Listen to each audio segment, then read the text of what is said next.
મોકલીને એ ગીરા ગુજરી તમે પાર્ટ લીધો બધા એની માટે સૌથી પહેલાં તો ખૂબ ખૂબ ધન્યવાદ આપને, અને આપનો સપોર્ટ હંમેશા રહે છે એની માટે પણ ધન્યવાદ.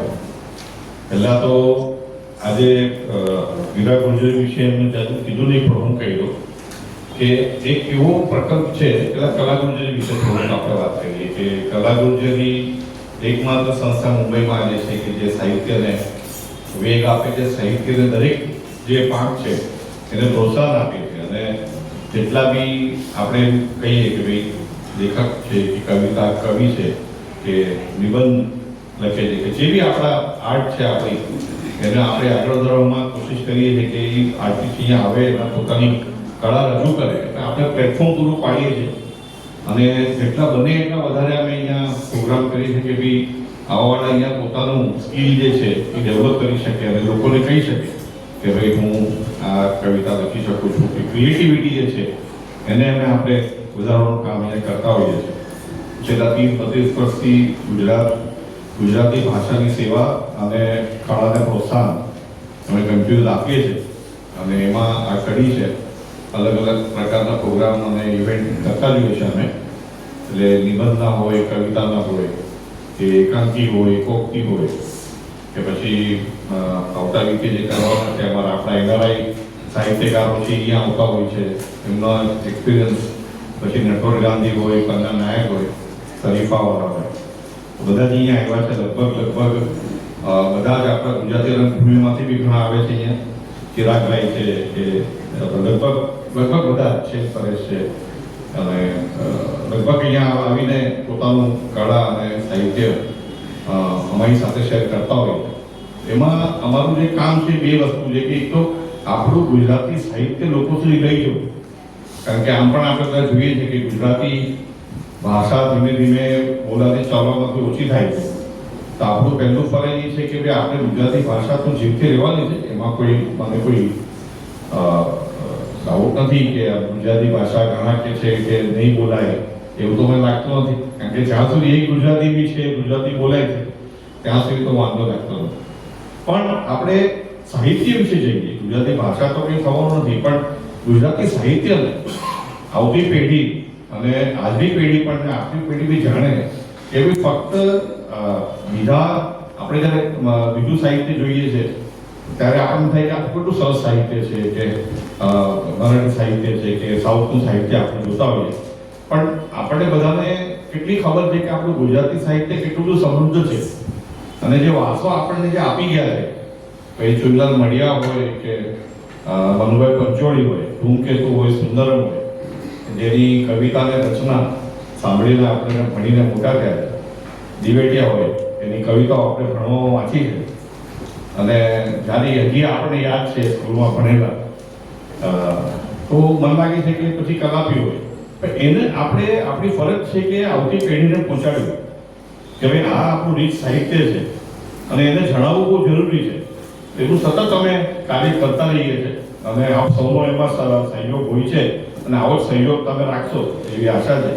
કે એક જ્યાં આપણે એમ કહી શકીએ કે ભાઈ ભવન છે તો એમાં બધા આપણે આહુતિ આપવાની જરૂરી છે.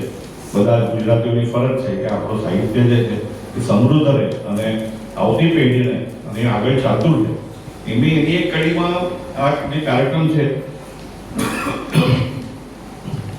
ગીરા ગુરજી પારિતોષક, આમ તો અમે 2 વર્ષે કરતા હોઈએ છીએ, પણ ગોપાલભાઈ અમારા એના કમિટી ચેરમેન છે, તે આ ઇવેન્ટના તમે કહી શકો. મેં આપણે દર વર્ષે કરીએ, કારણ કે કામ ઘણું બધું હોય છે એમાં, કારણ કે આખા ગુજરાતમાંથી, મહારાષ્ટ્રમાંથી, ગમે ત્યાંથી અમે જે કેટેગરી રાખી છે નવલકથા, નિબંધ, નવલિકા, કવિતા, અનુવાદ, બાળ સાહિત્ય અને નાટક.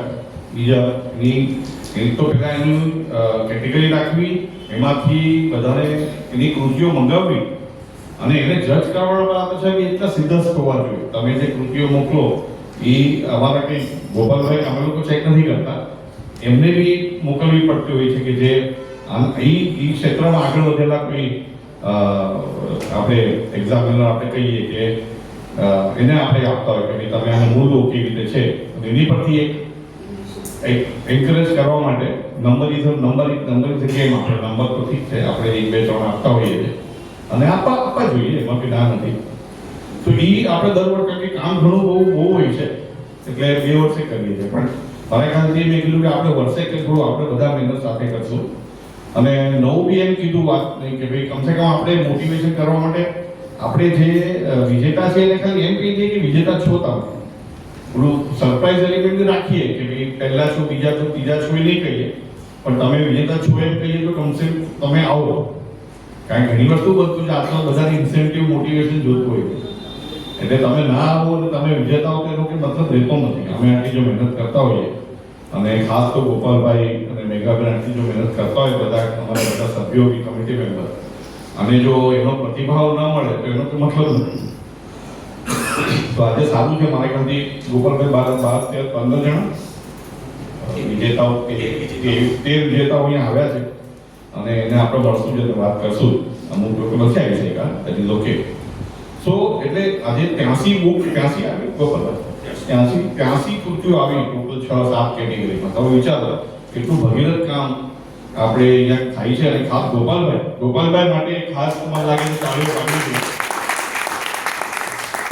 અમારો સપોર્ટ તો છે પણ એક ઇનિશિયેટિવ લઈને જે બારીકાઈથી જે કામ કરે છે ઇઝ નોટ ઇઝી. 6-7 કેટેગરીમાં આટલા પુસ્તકો મંગાવવા, અહીંયા આવવા, એને વાંચવા અને એને ક્યાં મોકલવા, ત્યાંથી બી રોજ ફોલોઅપ કરીને નિર્ણાયક પાસે ટાઈમસર પુસ્તક પાછા મંગાવવા અને એમાંથી તમારું રિઝલ્ટ આપો. એટલે તમે જુઓ કેટલું 1.5-2 મહિનાની આખી પ્રક્રિયા હોય છે, પણ ગોપાલભાઈ કન્ટિન્યુઅસલી મેટિક્યુલસલી કામ કરે છે. એમાં અમારા મેમ્બરનો સપોર્ટ તો છે જ, કમિટી મેમ્બર, પણ ખાસ તો વિવેકભાઈ રાજ, જેના આજે એમના હાજર નથી, એમના કોઈ કારણસર દર વખતે હોય છે, પૂર્ણ સપોર્ટ હોય છે હંમેશા. અને સાહિત્યમાં ઘણો એ ભાગ લે છે અને હંમેશા એમ કહે છે કે તમે એને હિંમત આપી કે વર્ષે કરો, આઈ એમ ધેર. તમને કઈ બી અગવડ પડશે, કઈ બી તમને વધારે રિસોર્સની જરૂર પડશે તો, કારણ કે રિસોર્સ વગર તો કોઈ કામ થતું નથી, તો હું છું. એટલે અમને બી હિંમત વધી કે ઠીક છે તમારી, તો તમે બી હિંમત કરશો, દર વર્ષે કરશો. તો નિર્ણય લીધો કે દર વર્ષે કરવું આપણે થોડા લક્ઝરી. અને એમાંથી શું થાય છે કે દર 2 વર્ષ કરતા વર્ષમાં જેટલી બી કૃતિઓ આવી, પહેલા તો એવી કૃતિઓના જે લેખક છે કે કવિઓ છે એને બી આપણે માન આપવાનું વાત થઈ ગઈ કે એને બી આપણે બિરદાવીએ છીએ, એ અહીંયા આવશે એટલે એમનું બી એક પ્લેટફોર્મ મળે છે કે ભાઈ આ પ્લેટફોર્મથી એ બી જ્યાં ભલે મુંબઈમાં હોય કે બહાર હોય એ બી કહી શકે કે ભાઈ અમે અહીંયા આગળ આપણે ઇનામ મળ્યું ને અમે બી કહી શકશું કે ભાઈ અમારે ત્યાં આવેલા અને આ કૃતિનું આવતા આપણે બહુમાન કરીએ છીએ.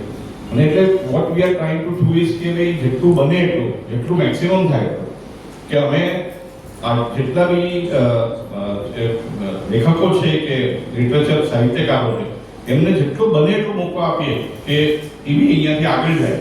અને આજે લગભગ નંબર તો હવે લાંબુ થશે પણ લગભગ ગુજરાતી સાહિત્યમાં અને ગુજરાતી ફિલ્મ ઇન્ડસ્ટ્રીમાં અને આપણું સાહિત્યમાં જેટલા બી આજે મોટા નામ છે એમાંથી લગભગ અડધા કલાકૃતિને આજે યાદ કરે છે અને એ કાયમ અહીંયા આવતા હોય છે. કોરિયોગ્રાફર કયો, સમીરભાઈ તન્ના કયો, એ ગમે ત્યારે અમે બોલાય આવી જાય છે. આજે બહુ મોટું નામ છે પણ એ ઓલવેઝ સી કે ભાઈ મારી શરૂઆત એવી થઈ, તમે મારે ઓળખ્યો અને તમે મને અહીંયા બહુમાન આપ્યું.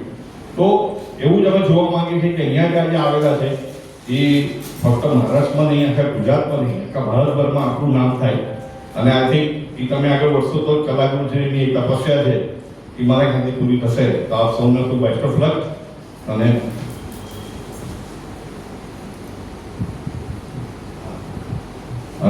આપણે જેમ કહીએ છીએ કે વધારે સમય નહીં જતા, કારણ કે ઘણું બધું આગળ છે, ઘણા બધા આઈ થિંક લાંબો ઇવેન્ટ છે થોડો, કારણ કે બધાને આપણે ન્યાય આપવો છે. પણ આપણે કહીએ છીએ ને કે દરેક પુરુષની પાછળ એક સ્ત્રીનો હાથ હોય જ છે. તો ગોપાલભાઈની પાછળ જેનો હાથ છે મેઘાબેન, ક્યાં ગયા? હા, મેઘાબેન પૂર્ણ સપોર્ટ હોય છે અને એટલી શાંતિથી, એટલું ધૈર્યથી મેઘાબેન એ પોતે જે હું બધા નથી કહેતો, આપણે એમનું બી જોશું કે પોતે એક બહુ સારા સાહિત્યકાર છે, લેખકિકા છે અને ઘણી બધી બુકો લખી છે અને આજે બી એક જોશું, હું સસ્પેન્સ નથી કરતો.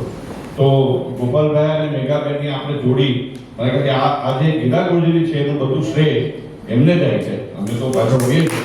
તો ખૂબ ખૂબ ધન્યવાદ અને આગળ વાત કરતા થેન્ક યુ.